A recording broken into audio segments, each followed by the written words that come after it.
जेके Yadav films present. Billu के गान में मोटका लौड़ा दे के बोलिए जाके आप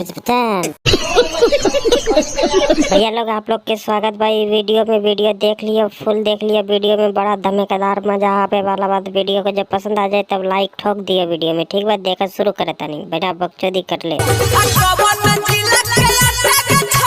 अरे बपचोदी के छौड़ा छरिया से कथी ले पूछे छी के कहाँ का आटा छे के? हमरा से पूछ ना, ये आटा कटिहार जिला के छे के। कथी कौन जिला के डलटा गे? काहे डलटे में लगा के गाड़ मार बिछरिया के रे।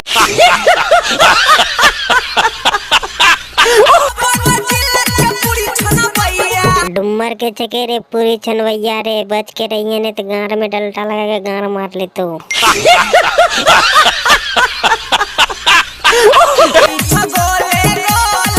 सुनो भैया लोग छोड़ा की कहे छे पूरी एकर गोले गोल गे। पूरी गोल ना रहते कि बिल्लू के लौड़ा जैसे लमका रहते की।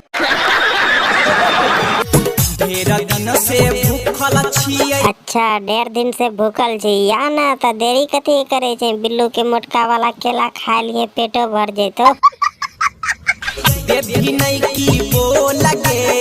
कोरिया छौड़ा करफुटवा छौड़ा, जब कहबे कर लियो बिल्लू वाला मोटका केला खाए ले, अब की छौड़ी के की कहे छी देवी न गे? अब क्यों गाड़ काट के देतो खाए ले की रे। बजाओ ताली। भैया लोग वीडियो देख करके कैसन मजा आयल कमेंट में जरूर बता दिए। वीडियो पसंद आ गया हो तो लाइक कर दिए, चैनल पे नया है तो सब्सक्राइब करके बेल आइकन के घंटी के जरूर बजा लिए। काहे का आवे वाला वीडियो आप लोग को सबसे पहले मिल जाए। भैया अभी छोटा छोटा वीडियो बना बता फटाफट सब्सक्राइब करो, और बाद बड़का बड़का वीडियो आप लोग को दे। ठीक बात, मिला अगला वीडियो में, बाय बाय।